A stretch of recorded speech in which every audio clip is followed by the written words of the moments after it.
lo dijo en la primera hora. Muy bien, 7:50 en la mañana, gracias. La sintonía, seguimos. Santiago Pérez está aquí con nosotros, él es el director de Clima Social, empresa encuestadora. Le hemos invitado porque en estas horas Clima Social ha presentado su último trabajo, que es la encuesta Ómnibus, como le llaman, ¿no? Santiago, bienvenido, ¿cómo le va? Muy bien, muchísimas gracias. Gracias, Fabricio. Saludos a todos. Bueno, primero pongamos la ficha técnica en contexto, ¿no? Sí. Así es.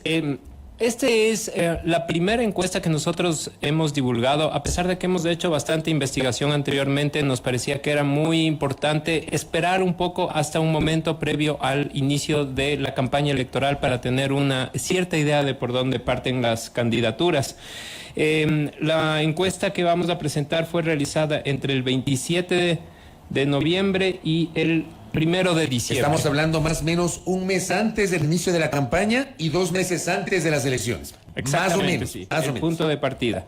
Con una encuesta que es realizada en hogares, es decir, visitamos a las personas en sus viviendas y son seleccionadas aleatoriamente, hombres y mujeres de todas las edades, a partir de una muestra estadística que la establece el padrón electoral vigente para el año 2023.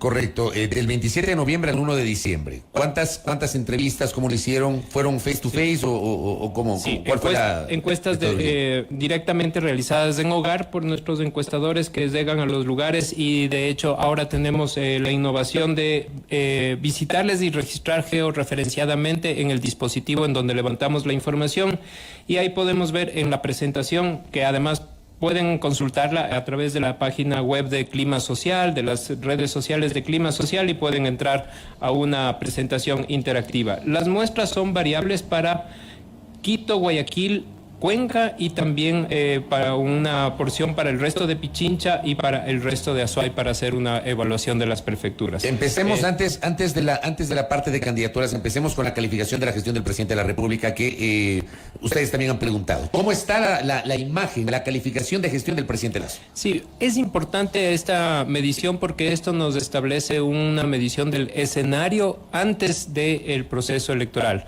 Lo que podemos ver ahí, estamos compartiendo, es un gráfico, un mapa interactivo en donde nosotros hemos acumulado distintas encuestas que hemos hecho en los últimos meses en más de 45 cantones, en donde evaluamos la aprobación o la desaprobación de la gestión del presidente Guillermo Lasso.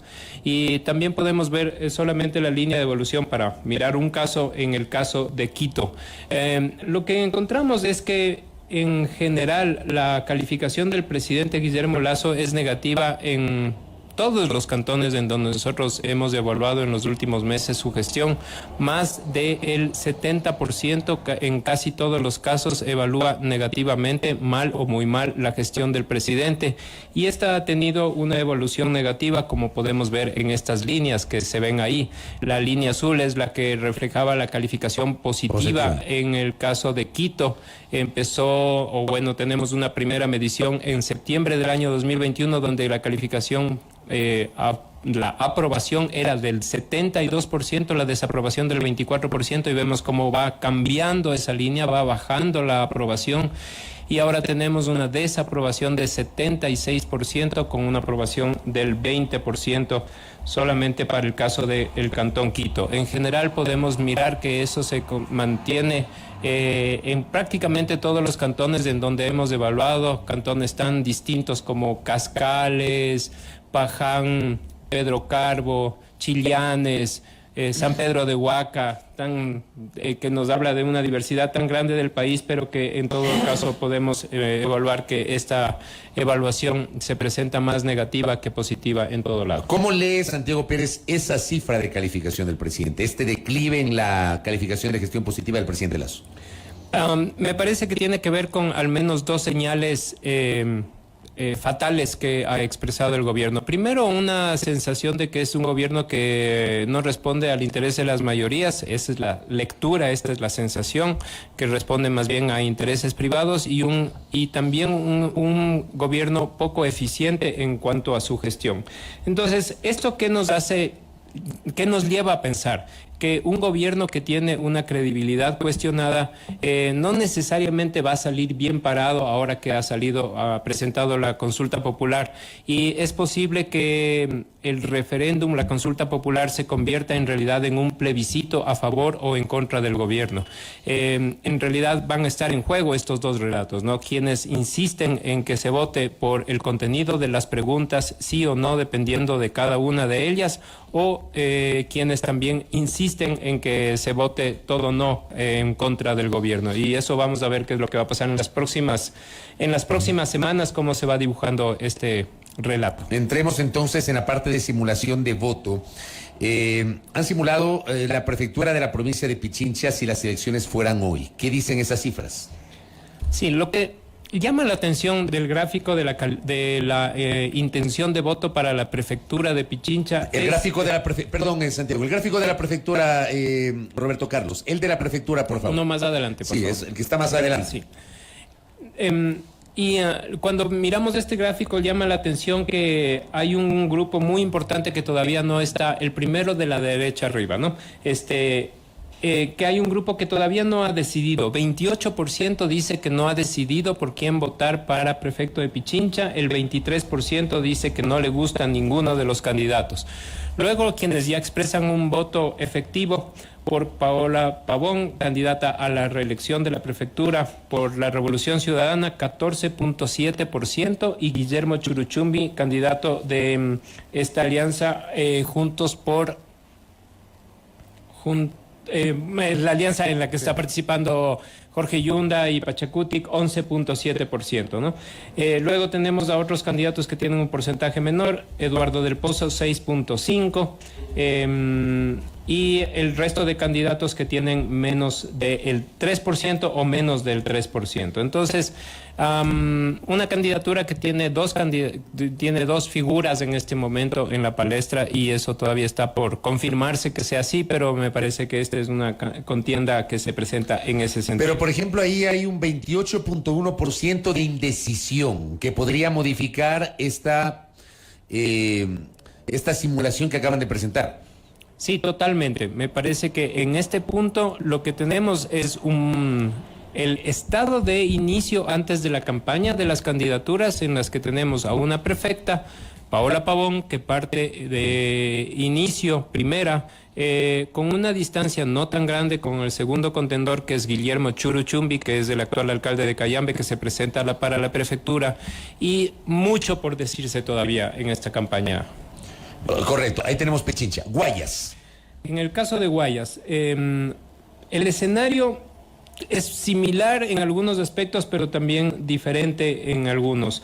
Un 20% dice que todavía no ha decidido por quién votar, mientras que un 16% dice que no le gusta ninguno de los candidatos. Susana González, actual prefecta que compite por la reelección, Partido Social Cristiano Madera de Guerrero, 18.4%, y después tenemos en un siguiente escalón 3. Héctor Vanegas, 12%, Nicolás Lapenti, 11%, Marcela Aguiñaga, 10%. La diferencia entre los tres es de 2 puntos, y realmente dentro de la banda de error no se puede en este momento hacer ningún pronóstico. Más abajito, Andrés Gushmer, 7%, y tenemos 8 candidaturas que tienen menos del 2%, que realmente podría decirse que no van a entrar de una manera definitoria en la competencia, ¿no? Lo de Guayas es Susana González, Héctor Vanegas, Nicolás Lapenti, Marcela Guiñaga y Andrés Guzmán. Ahí está la disputa. Sí, y se podría decir entonces será Susana González y uno de los que están un poquito más abajo, ¿no? Entonces esa va a ser la contienda, y me parece que todavía falta por configurarse quién podría ser.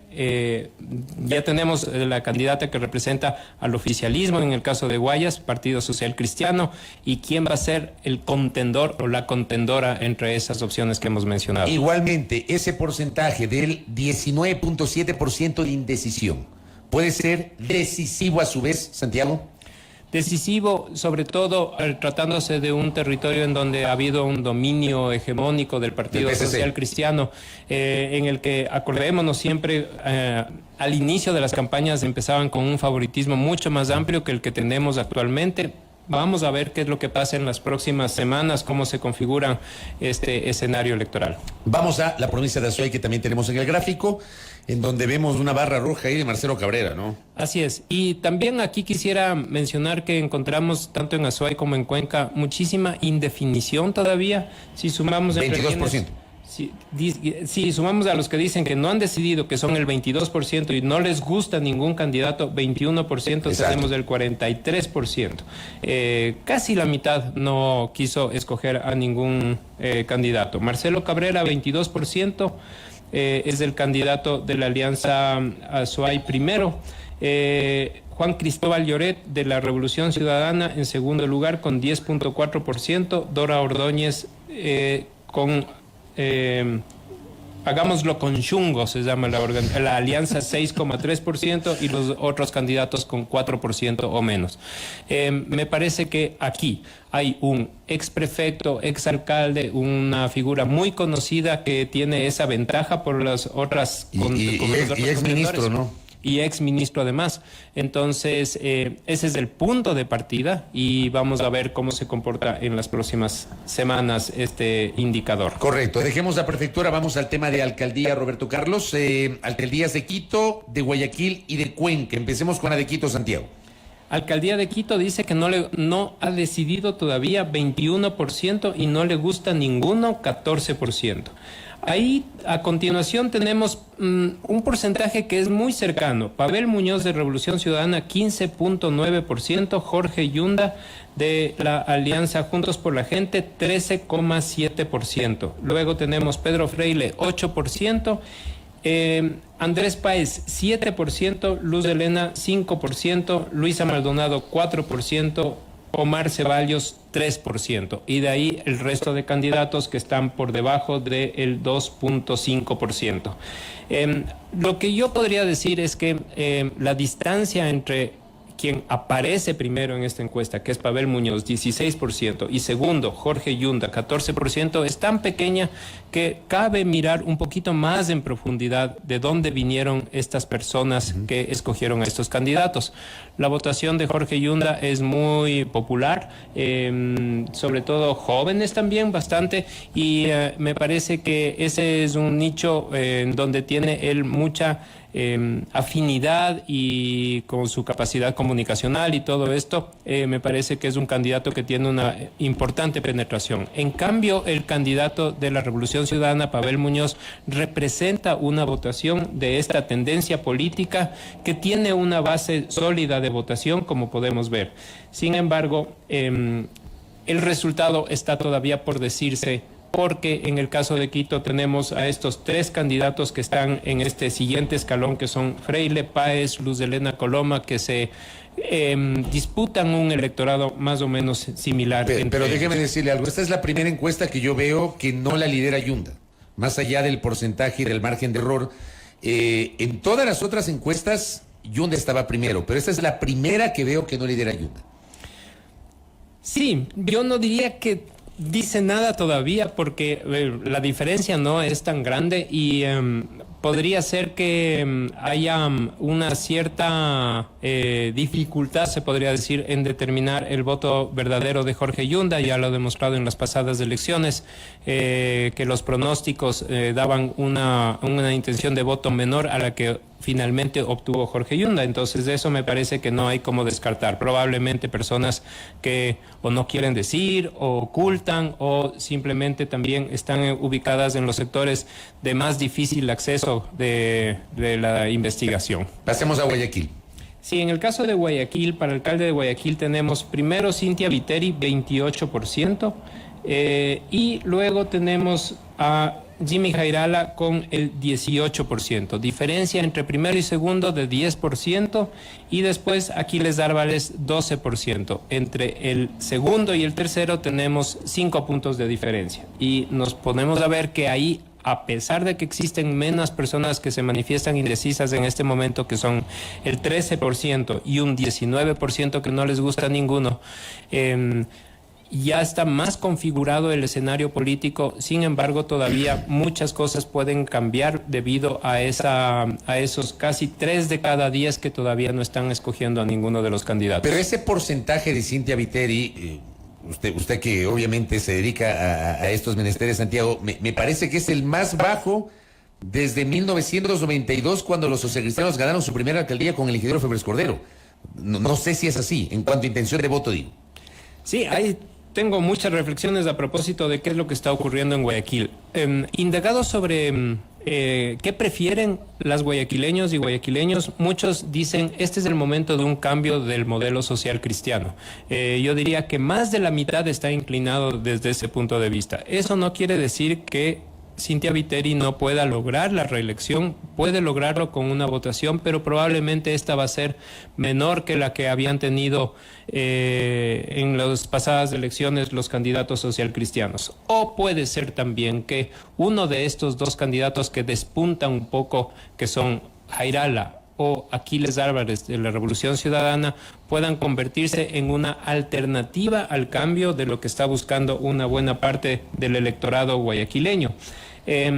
Entonces, me parece que un poco lo que está pasando es que se va a ver la calidad del desempeño de las campañas electorales. Cynthia Viteri representa un nuevo liderazgo social cristiano, es diferente al de Jaime Nebot. Yo casi vaticinaría que en este momento el liderazgo de Cynthia Viteri es más fuerte en Guayaquil que el de Jaime Nebot. Que el liderazgo de Jaime Nebot está bastante disminuido porque ya se encuentra prácticamente en retiro político y se está produciendo este cambio. Vamos a ver cómo esta transformación del liderazgo social cristiano de un Nebot a una Cynthia Viteri es o no exitoso, y eso lo dirán las elecciones. ¿Y Cuenca finalmente, Santiago? Finalmente, en Cuenca sentimos, como dijimos, mucha indefinición. Vemos ahí claramente que la barra de personas que están indecisas y que no escogen a ninguno es bastante alta y supera de largo a la intención de voto de cualquiera de los candidatos en este momento. Y prácticamente un empate entre Paul Carrasco, 16%, Pedro Palacios, el actual alcalde que compite para la reelección, 15%. Un punto de diferencia que no dice nada. Después, Roque Ordóñez de Revolución Ciudadana, 7%. Y otros candidatos con el 5% o menos de intención de voto. Entonces, son los dos candidatos más conocidos, Paul Carrasco, Pedro Palacios, pero con un porcentaje no tan alto de intención de voto en este momento. Y me parece que este es un escenario que está todavía configurándose, construyéndose en el tema de la alcaldía de Cuenca. Correcto. Gracias, Roberto Carlos, por los gráficos. Estos gráficos son esta encuesta que ha efectuado Clima Social de Santiago Pérez y que nos lo ha presentado. Y quiero cerrar este diálogo haciendo una especie de balance, porque ¿qué nos dicen estos números respecto del comportamiento del electorado sobre el correísmo, sobre el gobierno y su movimiento Creo, y sobre otras tendencias políticas que tuvieron un resultado interesante en las elecciones del año anterior? Izquierda Democrática y Pachacuti, por ejemplo, que pusieron un buen número de legisladores, e incluso sus dos candidatos presidenciales obtuvieron una buena votación interesante. De hecho, Yaco Pérez estuvo muy cerca de llegar a la segunda vuelta electoral. Javier Herrera sacó un porcentaje muy interesante que incluso permitió que la Izquierda Democrática vuelva a tener un número importante de legisladores en la Asamblea Nacional. ¿Cómo analizamos ese comportamiento de estas cuatro vertientes políticas, Santiago? Sí, empecemos por el tema del correísmo. Nosotros hemos explorado bastante a nivel nacional qué consiste en esto del llamado correísmo. Son personas que de alguna manera también extrañan la presidencia del presidente Rafael Correa. Y que no necesariamente van a transferir, no se van a transferir automáticamente los votos del correísmo hacia los candidatos de la Revolución Ciudadana. Mucho depende del nivel de conocimiento, la propuesta, la imagen que tengan estos candidatos a nivel local. Entonces, ahí viene una gran pregunta. ¿Qué tanto va a jalar el correísmo para sus candidatos locales? Todavía está en construcción ese tema, pero es claro que, por ejemplo, este correísmo sólido orgánico le beneficia a candidatos como Paola Pavón o Pavel Muñoz, en el caso de Pichincha y Quito. Hay correístas, en cambio, en el caso de Guayaquil, que prefieren a Rafael Correa, pero votan por Cynthia Viteri o se encuentran indecisos, y los correístas en Cuenca también no tienen ahora en este momento una definición muy clara de qué hacer. En el caso del gobierno, yo diría que el gobierno, queriendo o no, se ha puesto en el tapete de las próximas elecciones, planteando el referéndum y planteándonos a los ecuatorianos esta disyuntiva de si votar o no a favor del gobierno. Un gobierno que tiene tan poca credibilidad y tan bajos números de confianza, me parece que comete un enorme riesgo al someterse de alguna manera a un plebiscito de popularidad que podría ser la consulta popular.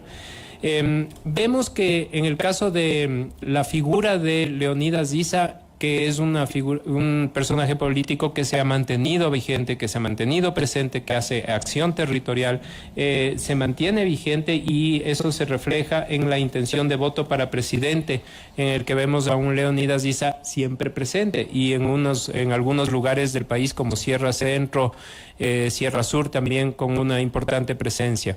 La figura, la imagen de personas o de candidatos como Javier Herbas y de Yacu Pérez, debido a esta esporádica aparición que tienen ellos y una falta de consolidación de su liderazgo, ha ido decayendo. Entonces lo que tenemos en este momento es que han ido desapareciendo y han ido dejando el espacio a otras figuras. Me parece que uno de los grandes beneficiarios de este espacio vacío que dejan estos liderazgos podría ser Leonidas Issa, en el caso de Quito, donde vemos una importante presencia también. Correcto, Santiago, gracias por el tiempo. Muy amable. Muchísimas gracias, Fabricio. Gracias a Santiago Pérez de Clima Social, que nos ha presentado su trabajo respecto de esta intención de voto a menos de un mes del inicio de la campaña electoral. La encuesta fue desarrollada un mes antes del inicio de la campaña electoral y 2 meses antes de las elecciones. Primera plana. Todas las noticias, todas las voces.